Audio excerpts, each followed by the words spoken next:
this video, I'm going to teach you how to connect LAN cable to PlayStation 5 without router. It's a very easy process, so make sure to follow along. In this video, I'm going to be talking about setting up an internet connection with a LAN cable on your PlayStation 5 without connecting it to a router. Now, while this might be possible, it isn't a recommended setup. So, it is not common for most users to do this. A router typically handles network address translation, assigning a local IP address to your PlayStation 5 and managing traffic. If you don't have your PlayStation 5 connected to a router, it would be directly exposed to the internet, which could cause issues. But if you want to do this, then you will have to plug an Ethernet cable into the PlayStation 5, and instead of going over to the router, what you have to do is connect it directly to a modem. Like I said before, this is not recommended. Usually a modem will be connected to the router, and then the router will be used to connect to other devices. But in this case, assuming that you don't want to connect it to a router, then this is what you have to do.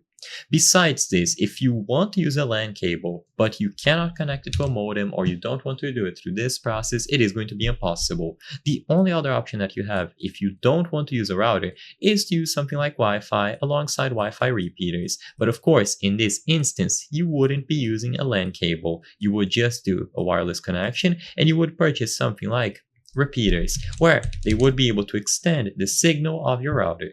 You would still lose a lot of signal, but it is still going to be an option, assuming that you don't want to connect it directly to the router. Besides these options of connecting it directly to the modem or using Wi-Fi, you aren't able to do this with a LAN cable.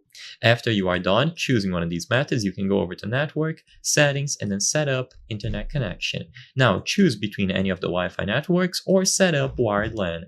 If you have it connected through a LAN cable, you can give it a name and test the connection. So I hope I was able to help you. Before I end, I want to highlight that according to our channel metrics, 83% of the people watching our videos are not subscribed. If you subscribe, you can help us make higher quality videos, so I highly count on your support. Thank you for watching, and I'll see you on the next one.